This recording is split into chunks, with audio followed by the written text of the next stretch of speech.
नमस्कार, आदाब and welcome. This is सार्थक और चाय, पॉपकॉर्न, अखबार और परिवार के साथ अगर आप ये वीडियो देख रहे हैं तो स्वागत है आपका संडे शो में। खिल गई होली, पिल गई भांग, नाच लिए हैं, अच्छी खासी टी शर्ट का पोंछा बना दिया। चलो गुजिया, पपड़िया, लड्डू शड्डू खाओ, शुरू करते हैं आज का एपिसोड। अरे मुझे चक्कर आने लग गया। अब शुरुआत करते हैं उस चीज से जो रिलीज तो हुई एक हिस्टोरिकल इवेंट पर बनी एक मूवी के रूप में, लेकिन फिर कुछ ही दिनों में इस देश की सबसे बड़ी कंट्रोवर्सी बन गई।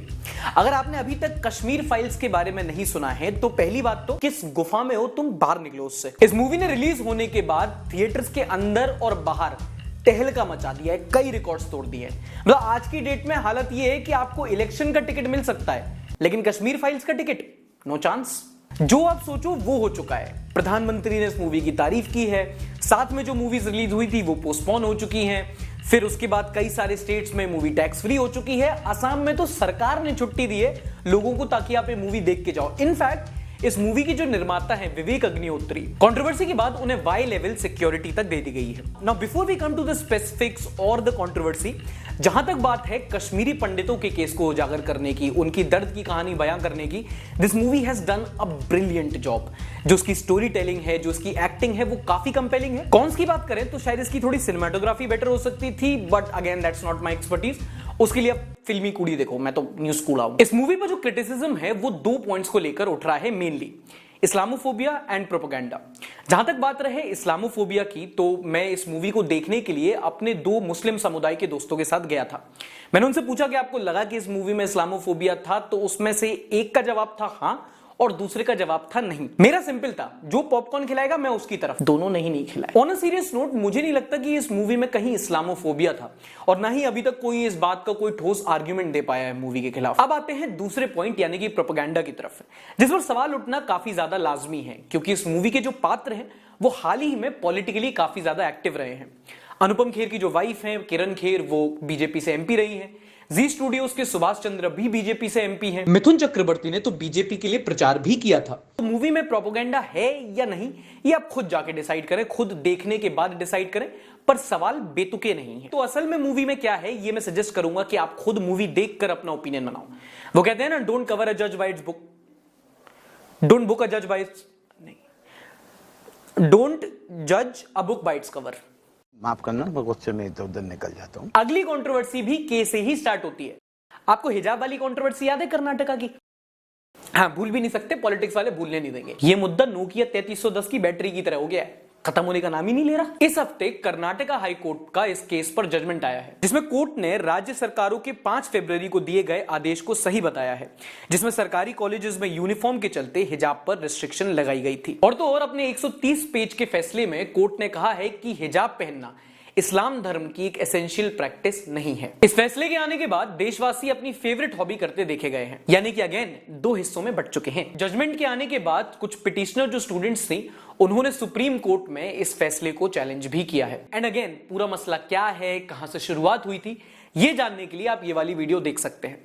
अभी हालत ये है कि हिजाब के साथ ये बच्चियां कॉलेज जा नहीं सकती और हिजाब के बिना ये कॉलेज जाना चाहती नहीं है। And the ultimate thing which is suffering in this entire thing is education. झगड़ा किसी का भी हो, बेवजह मरता मैं ही हूं। Big news coming in, big news coming in, big news coming in, big news coming in. चलिए जल्दी से आपको इस हफ्ते की मेजर न्यूज हेडलाइंस बता देता हूं और शुरुआत करते हैं इस न्यूज के साथ। होली के जस्ट पहले सरकारी कर्मचारियों को रंग बताकर चूना लगा दिया गया है। कहने का मतलब ये कि ईपीएफओ यानी कि एम्प्लॉयमेंट प्रोविडेंट फंड ऑर्गेनाइजेशन ने, ईपीएफओ ने प्रोविडेंट फंड डिपॉजिट्स पर जो ब्याज दर यानी कि इंटरेस्ट रेट मिलता था उसको 8.5% से घटाकर अब 8.1% यानी कि 8.1% कर दिया है। इस फैसले का सीधा असर 6 करोड़ से ज्यादा लोगों पर पड़ेगा। और ये बताना जरूरी है कि ये ब्याज दर जो अभी प्रोविडेंट फंड्स पर मिल रहा है, ये पिछले 4 दशकों में सबसे कम ब्याज दर है। और वो सही भी है, क्योंकि 8% में आजकल थोड़ी कुछ होता है, कम से कम 80-20 का हिसाब तो रखो ना। क्या करते हो? अब ये तो होना ही था ना, क्या कहते हैं वो, क्या है तो मुमकिन है। अब बात करते हैं यूक्रेन क्राइसिस के बारे में। रशिया और यूक्रेन के बीच में जो युद्ध चल रहा था वो अभी भी जारी है, और इस हफ्ते इंटरनेशनल कोर्ट ने रशिया को ये आदेश दिए हैं कि वो यूक्रेन में चल रहे अपने मिलिट्री ऑपरेशन पर रोक लगाएं। और खुशखबरी ये है कि भारत ने इस यूक्रेन क्राइसिस के बीच अब यूक्रेन से अपने 22,000 नागरिकों को सही सलामत वापस अपने देश लौटा लिया है। और अगली खबर है जापान से, जहां पर इस हफ्ते 7.1 की तीव्रता का एक भूकंप आया। ये भूकंप की वजह से 4 लोगों की मौत हो चुकी है और भूकंप इतना तेज था कि उससे एक चलती हुई बुलेट ट्रेन तक पटरी से उतर गई। चलिए भारत देश वापस आते हैं, जहां अगली खबर है सोशल मीडिया से, जहां भारत सरकार ने यह कहा है कि हर वो व्यक्ति जो संडे शो देखने के बाद बिना सब्सक्राइब किए वापस जाएगा, उसका यूट्यूब अकाउंट सस्पेंड कर दिया जाएगा।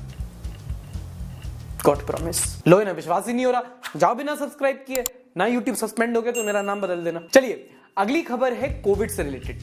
कोविड बाकी देशों में अभी थोड़ा शांत ही लग रहा है, लेकिन चिंताजनक खबरें आ रही हैं चाइना से, जहां पर जैसा कि मैं आपको पिछले हफ्ते बताया था, एक पूरी सिटी है जिसे लॉकडाउन में डाल दिया गया है क्योंकि वहां पे कोविड तेजी से फैल रहा था। इस हफ्ते भारत में एक रिपोर्ट आई है जिसने बताया है कि पिछले 2 सालों में कोविड ने हमारी अर्थव्यवस्था की सिर्फ कमर नहीं तोड़ी है, पूरा चोक स्लैम मारा है। इंडियन एक्सप्रेस ने एक आरटीआई फाइल करके पता लगाया कि कोविड के बाद एमएसएमई यानी कि micro small and medium enterprises जो हैं हमारे देश के, उनके बैड लोन्स में 20,000 करोड़ की बढ़ोतरी हुई है।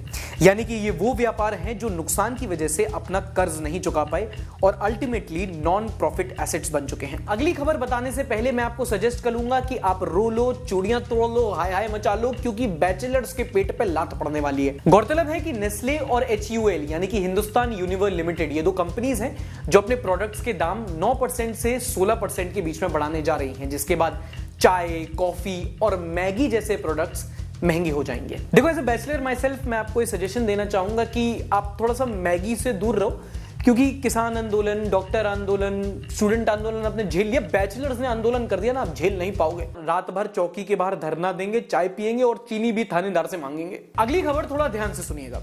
भारतीय रेलवेज ने अपने नियम कानूनों में थोड़ा सा बदलाव लाया है, जिसके मुताबिक जनरल का टिकट लेकर रिजर्वेशन पर चढ़ने, जोर जोर से पॉलिटिक्स बतियाने और अपने कोच में एक कन्या के पाए जाने पर उसी डायरेक्शन में बार बार सूसू जाने पर पूर्ण तरीके से प्रतिबंध लगा दिया गया है। मजाक कर रहा हूं। On a serious note, railway ने कहा है कि अब हर ट्रेन में रात को 10 बजे के बाद यानी कि 10 PM के आफ्टरवर्ड्स जोर जोर से गाना बजाने या फिर फोन पे जोर जोर से बात करने या फिर नाइट लाइट को छोड़कर कोई और लाइट जलाना अब पूर्ण तरीके से नदारद कर दिया गया है, यानी कि बंद कर दिया गया है। मतबल की साइड अपर वाले दिल टूटे आशिक कमलेश, तुम रात को 12 बजे भी अरिजीत सिंह सुनो, पर ईयरफोन लगा के। बात करते हैं आज की वीडियो स्पॉन्सर प्रोबो ऐप के बारे में। प्रोबो एक ओपिनियन ट्रेडिंग ऐप है। इस ऐप में होता क्या है कि आपसे आपकी रोजमर्रा की जिंदगी से रिलेटेड कुछ सवाल पूछे जाते हैं, जिन्हें आपको आपकी समझ के मुताबिक हां या ना में जवाब देना होता है, और अगर आपका अनुमान सही निकला तो आप पैसे कमा सकते हैं। और इसमें कैटेगरीज भी काफी ज्यादा हैं, जैसे कि मूवीज, न्यूज, पॉलिटिक्स, क्रिकेट। आपको जिस टॉपिक में भी इंटरेस्ट है आप उससे रिलेटेड सवाल आंसर कर सकते हो। जैसे कि आजकल ICC women cricket world cup चल रहा है, जिसमें हमारी छोरियां छोरों से भी अच्छा खेल रही हैं। तो इससे रिलेटेड एक सवाल है कि आपको लगता है कि ICC वुमेन क्रिकेट में इंडियन क्रिकेट टीम ये वर्ल्ड कप जीतेगी, हां या ना? और अगर आप किसी क्वेश्चन के बारे में काफी ज्यादा श्योर हैं तो आप क्वेश्चन में क्वांटिटी भी बढ़ा सकते हो, जिससे आपका पोटेंशियल विन अमाउंट भी बढ़ जाता है और आप कमाए हुए पैसे को पेटीएम और UPI के थ्रू विड्रॉ भी कर सकते हो। तो ड्राइंग रूम में आप जो ज्ञान बांट रहे हो, आप उसको प्रोबो ऐप के थ्रू मोनेटाइज भी कर सकते हो। PS ये एक ओपिनियन ट्रेडिंग ऐप है, यानी कि इसमें कैपिटल रिस्क इन्वॉल्व है। तो ज्ञान बांटने की जगह उससे पैसे कमाओ, पर सोच समझ कर। ऐप का लिंक आपको डिस्क्रिप्शन में मिल जाएगा और उसे अगर आप अभी डाउनलोड करेंगे तो आपको मिलेंगे 25 रुपए एज बोनस। गोली नहीं मारेंगे साले को, कह के लेंगे उसके। इस हफ्ते के हमारे बकवासेपुर के मेंबर हैं अरुण बोथरा जी, जो ट्विटर पर इनको फॉलो करते हैं। उनको पता होगा कि इनके ट्वीट्स काफी ज्यादा फनी और इंटरेस्टिंग होते हैं। इस हफ्ते एक घटना हुई जब से पता चला कि भाई इनके सिर्फ ट्वीट्स नहीं, इनकी रियल लाइफ उससे ज्यादा इंटरेस्टिंग होती है। अरुण बोथरा जी को हाल ही में जयपुर एयरपोर्ट पर रोक लिया गया, उनका सामान चेक करवाया गया, उनका बैग खुलवाया गया, और बैग खुलवाए तो पता क्या मिला? ये इनके बैग में मंडी भर मटर निकली है। वाह क्या सीन है, वाह क्या सीन है। IPS ऑफिसर होके मटर की तस्करी हो रही है यहाँ पे। और हमारी जनता सुनो, ट्विटर पे एक प्रखर भाई हैं जो बोल रहे हैं कि सर एयरपोर्ट वालों को बोल दो कि उसमें ड्रग्स हैं, इसी बहाने मटर भी छिल जाएंगी। प्रियांशु रावत मटर चोर। मनोज सब्रवाल 786 मैटर ही मटर निकला। फ्लाइट लंबी होगी तो वाइफ ने टास्क दिया, फ्री टाइम में मटर ही छील लो। इन दी एंड इट डजंट इवन मटर। बेचारे आईपीएस वालों को भी महंगाई से परेशानी हो रही है। गोदी मीडिया हेडलाइंस भी लाइक मटर ने किया मैटर। मैं तो बस यही सोच रहा हूं कि जब बैग खुला होगा और इतनी सारी मटर निकली होगी तो एयरपोर्ट वालों का क्या हाल हुआ होगा। अरे अफसर साहब, ये क्या मटर गश्ती लगा रखी है आपने? आप आईपीएस अफसर हैं या फिर आप मटर की तस्करी करने वाले हैं? बंटू ऐसा करो, ये बाकी सारे पैसेंजर की चानो, किसी के पास तो पनीर निकलेगा, इनकी मटर छिलवाओ, मटर पनीर बनवाओ, पूरे एयरपोर्ट को खिलवाओ आज, है कि नहीं? And now let's move on to the nonsense news of the week. Nonsense. पहली नॉनसेंस खबर है दिल्ली से, जहां कुछ चोरों ने एक व्यापारी से लगभग 1 करोड़ रुपए की लूट की। जब पकड़े गए तो पता चला कि ये भाई लोग इस चोरी के बाद लगभग 1 लाख रुपए मंदिर में चढ़ावा चढ़ा चुके थे। मतलब इंसान भी कितना बदल गया है ना, आजकल पुण्य भी कर रहा है पाप को बैलेंस आउट करने के लिए। और तुम लोग क्राइम करके धर्म की आड़ में बचना चाहते हो, चोर हो कि नेता, और सियानापन देख रहे हो, चोरी का 1% चढ़ावा दिया है। मतलब इन्फ्लेशन भी आजकल कितने परसेंट चल रहा है? 6%। ये लोग भगवान को उनका शेयर कितना दे रहे हैं? 1%। ऐसे थोड़ी मिलती है प्रोटेक्शन। क्या कर रहे हैं यार तू? तो मजाक है क्या? अगले न्यूज के लिए मैं आपसे एक सवाल पूछना चाहूंगा कि आपने आज तक क्राउड फंडिंग से क्या क्या किया है? मोहल्ले में गणपति का चंदा इकट्ठा किया है, किसी का इलाज कराया है, या अपने शो को बंद होने से बचाया है? इनकी कहानी सुनो। ये वो 2 बालक हैं जिन्होंने क्राउड फंडिंग से एक आइलैंड खरीद लिया है। 2018 में इन्होंने लेट्स बाय एन आइलैंड नाम से एक वेबसाइट बनाई और लगभग 2.5 करोड़ रुपए क्राउड फंडिंग से रेस करके कॉफ के नाम का एक आइलैंड खरीद लिया, जिसे अब ये एक नया देश बनाना चाह रहे हैं। अरे तुम तो बड़े हैवी ड्राइवर हो भाई। मतलब आजकल जिसे देखो वो एक आइलैंड खरीदकर अपनी एक नई कंट्री खोल रहा है, नहीं? Moving on. अच्छा, आपको याद होगा कुछ टाइम पहले सब टीवी पर एक शो आता था जिसका नाम था आरके लक्ष्मण की दुनिया। ये बड़ा सा एक लाइट हार्टेड फैमिली शो था और इसके एक एपिसोड में ये हुआ था कि तेल के बढ़ते दामों से परेशान होकर एक कैरेक्टर घोड़ा खरीद लेता है। Turns out the show was ahead of its time. मिलिए औरंगाबाद के शेख यूसुफ जी से। ये भाई साहब तेल के बढ़ते दामों से इतना खफा हो गए हैं कि इन्होंने एक घोड़ा खरीद लिया ऑफिस जाने के लिए। अब घोड़ों की रेस में गधे भी दौड़ेंगे?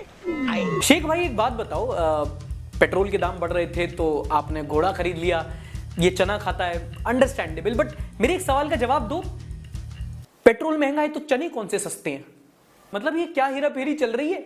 शेर पालने के चक्कर में पेट्रोल के दाम बढ़ गए, अब पेट्रोल के दाम बढ़ गए तो घोड़ा पालना पड़ रहा है। जैसा कि आप जानते हैं ये वो सेगमेंट है जहां हम हफ्ते की कुछ पॉजिटिव और इंस्पायरिंग स्टोरीज होती हैं वो आपके समक्ष प्रस्तुत करते हैं। कुछ अच्छा हो जाए, कुछ मीठा हो जाए। मध्य प्रदेश, छत्तीसगढ़ और झारखंड, ये हमारे देश के कुछ ऐसे राज्य हैं जहां का जो फॉरेस्ट कवर है वो पिछले कई सालों से फॉरेस्ट माफिया से लड़ रहा है, उनसे जूझ रहा है। इसका एक बड़ा कारण फॉरेस्ट के रिसोर्सेज और पोचिंग जैसे फैक्टर्स होते हैं। अब मिलिए कंदोनी सोरेन जी से।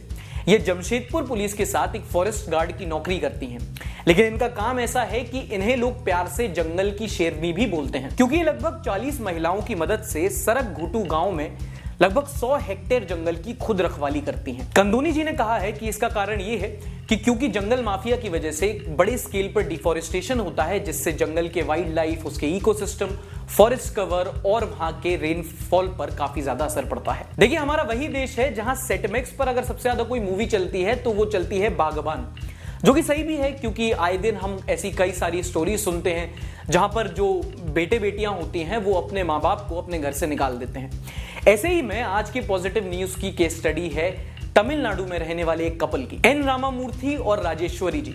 ये वो 2 जिंदा दिल इंसान हैं जो अपने इलाके में पिछले 20 सालों से कई साल ऐसे जो बुजुर्ग लोग हैं जो अपने घर से बेघर हो चुके हैं उनको ही अडॉप्ट किए हुए हैं। ये 60 से ज्यादा बुजुर्गों के लिए एक शेल्टर होम चलाते हैं जहां ये उनका रख रखाव, उनके खाने पीने की व्यवस्था, उनका हेल्थ चेकअप वगैरह वगैरह देखते हैं। इस काम को पूरा करने के लिए ये अपनी सैलरी लगा देते हैं, लोन्स ले चुके हैं, यहां तक कि अपनी प्रॉपर्टी और गहने तक बेच चुके हैं ताकि अपने एरिया के कुछ बुजुर्गों को एक छत मुहैया करा पाए। और यही लोग हैं हमारे इस हफ्ते के ह्यूमंस ऑफ द वीक। ये बड़ी अच्छी बात कही आप। मीम टाउन बेबी ने इंस्टाग्राम पे मीम शेयर किया है, how you think you look like on Holi, how you actually look, which is true. अगर आप होली खेल के आ रहे हैं और आपका फेस लॉक आपको पहचान ले रहा है तो आपने होली नहीं खेली। Playing Holi, expectations, reality. साला छोटी गंगा बोल के नाले में कुदा दे। अबे कहां गया बे? पिछले हफ्ते आशा नयासे ने कमेंट किया था, फैक्ट चेक कैसे करते हैं इसके बारे में, तो बोला not all people are aware about this. Okay, देखो फैक्ट चेक करना इतना मुश्किल काम नहीं होता, काफी आसान होता है, ऐसे बस बोल दिया जाता है कि फैक्ट चेक। सबसे पहली बात तो आजकल काफी सारा फैक्ट चेकिंग वेबसाइट्स हैं, जो भी आपको वायरल न्यूज मिलेगी आपको या वायरल फेक न्यूज मिलेगी उसको ऑलरेडी बस्ट कर चुके होते हैं। Alt News, Boom Live, Quint, Webqoof are some to name a few. अगर आपको अपने आप से भी करना है तो बेसिक तरीका होता है कि आप एक सिंपल गूगल सर्च कर लो किसी भी फेक न्यूज का, उसके कीवर्ड्स को उठा के। अगर कोई भी रेप्यूटेड वेबसाइट है, अगर इंडियन एक्सप्रेस हो गया, हिंदू हो गया, कोई भी वेबसाइट जिसका आपने नाम सुना हो, जिसको आपको पता ही यार ये एस्टैब्लिश्ड है, अगर उसने उस चीज के बारे में कुछ लिखा है, उसके बारे में छपा है उसमें, तो वो न्यूज सही है। अगर ऐसे ही करके कोई इमेज है जो आपको लग सकता है कि ये फोटोशॉप्ड है, ये मॉफ्ड है, तो उस इमेज को उठाकर आप images.google.com पर अपलोड करो। और ज्यादातर होता क्या है कि गूगल आपको उस इमेज का जो बिल्कुल पहला अपलोड होता है, जो उसका सोर्स होता है, उसको आपको दिखा देता है, तो वहां से कुछ फेक न्यूज बस्ट हो जाती हैं। तो ये कुछ सिंपल तरीके हैं किसी न्यूज की ऑथेंटिसिटी जानने के लिए। पुश दियो प्रजापति ने लिखा है, people have changed the term dowry to gifts. ऐसे ही करते हैं यार आजकल, प्रॉब्लम सॉल्व करने के लिए प्रॉब्लम सॉल्व करने की जरूरत नहीं है, बस प्रॉब्लम का नाम बदल दो, है ना भाई।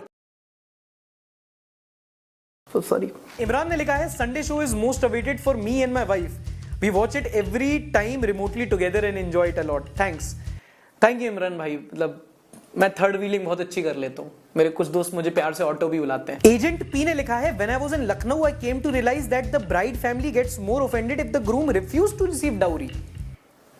ऐसा होता है क्या? समधी जी आपके लिए गिफ्ट लाए हैं, एक मारुति सुजुकी बलिनो। अरे नहीं समझी जी, दहेज वगैरह हम नहीं लेंगे, शर्मिंदा मत कीजिए हमको। नहीं लेंगे? ऐसे कैसे नहीं लेंगे? अरे घर गिरवी रख के कार खरीदी, ऐसे कैसे नहीं लेंगे आप? समधी जी गाड़ी तो आपके घर जाएगी, अब या तो आपको उसके अंदर बिठाल के लेके जाए या आपके ऊपर चढ़ के जाए, आपकी मर्जी। और दामाद जी आप सोने की चेन पहनेंगे या टॉमी का पट्टा, गला आपका है, आप डिसाइड कीजिए। तो ये था इस हफ्ते का एपिसोड, देखने के लिए बहुत बहुत शुक्रिया। सब्सक्राइब करके जरूर जाना, वीडियो पसंद आए तो लाइक जरूर कीजिएगा। प्रोबो ऐप का लिंक आपको डिस्क्रिप्शन में मिल जाएगा, वहां से जाके डाउनलोड कर सकते हैं। बीते हफ्ते का एपिसोड आपको यहां मिल जाएगा। कुछ मिस कर गया हूं तो कमेंट करके एज यूजुअल आप बता सकते हैं। टाटा, बाय बाय, शब्बा खैर, लाइक, सब्सक्राइब एंड शेयर।